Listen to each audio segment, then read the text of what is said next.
Well, Dave Brower, on yesterday's opening Grand Circuit program, we saw the first three races won by the favorites, and then the wheels came off the favorite train. We'll see if that happens again today. We've seen three heavy favorites to kick off the card, but we have got a wide-open affair. In fact, I'm not even sure I can predict who is going to end up the favorite here, the fourth.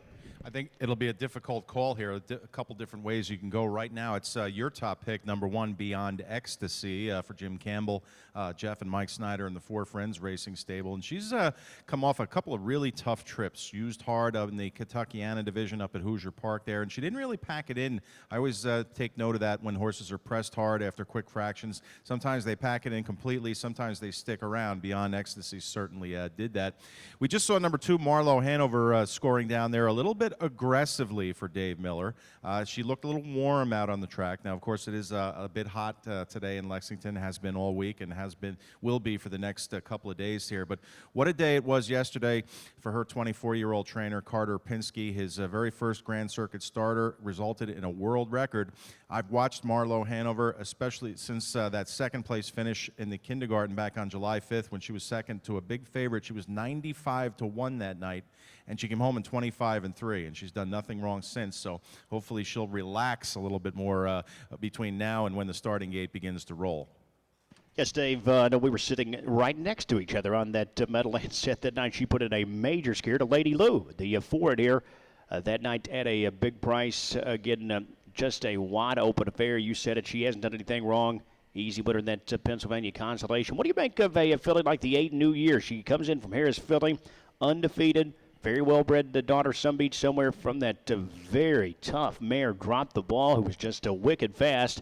For these same connections, do you think she could step up here and tackle Stakes Company this afternoon? Well, I think the outside post is going to be a little bit of a hindrance. You know, with a pedigree like that, the connections here, the Let It Ride Stables and Dana Parham and Ross Krogan, they're not going to rush her. They're going to let her tell them when she's ready to pace or ready to show a little bit more speed. She got a little bit of a late start. That may or may not have been by design. Her first qualifier just last month on August 27th at Harris Philly, but she was ready to go right out of the box after that.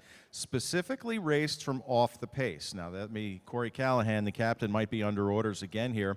He left a little bit with her to float out for that 4-hole tuck, but the sky is the limit for her with that pedigree. Dropped the Ball, one of Krogan's greatest pacing mares ever. So the fans not really, too enthused right now. She just dropped from 12-1 down to 8-1. If you think she's ready, then maybe you better step in. And you're getting a big price on your top selection here, the 5 Hidden Cove. I know you thought this filly could bounce back and be better of the big track. Got really caught in a tough spot there at Batavia in that Sire Stakes final. The fractions just did not set up for her after she got away far back there. I wanted a price play in here, and I ended up on Marcus and Irv Miller. They had a winner yesterday who was bet early and bet late. This one off at much more attractive odds, 14-1 right now, and I just think she's going to blossom here on the big track. Her best race on the program, her lifetime mark was taken over the 7A strip up at Vernon at the end of last month here. Forget about the race at Batavia. She had absolutely no chance. So if you want to throw in a price play into your exactas and tries and supers, I'd suggest using Marcus here. Sits up there at a very generous 14-1. So that's a look here at the fourth race. They will be moving behind that 4 Roses Bourbon. Starting gate shortly. First of 2 divisions of the Art Speak. You've got a little time remaining here to make your wagers.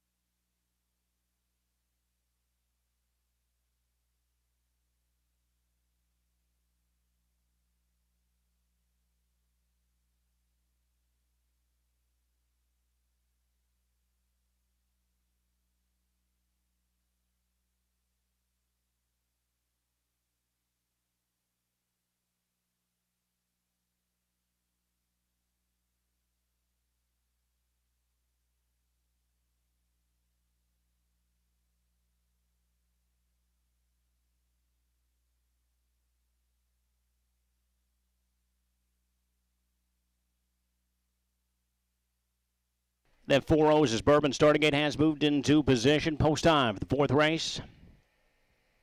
Starter call. First of 2 divisions of the Art Speak. Artspeak, a 14-time winner, earned over $1.7 million.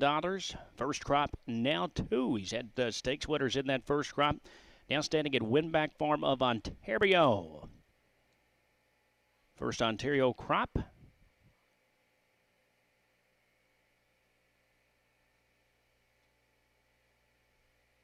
Now standing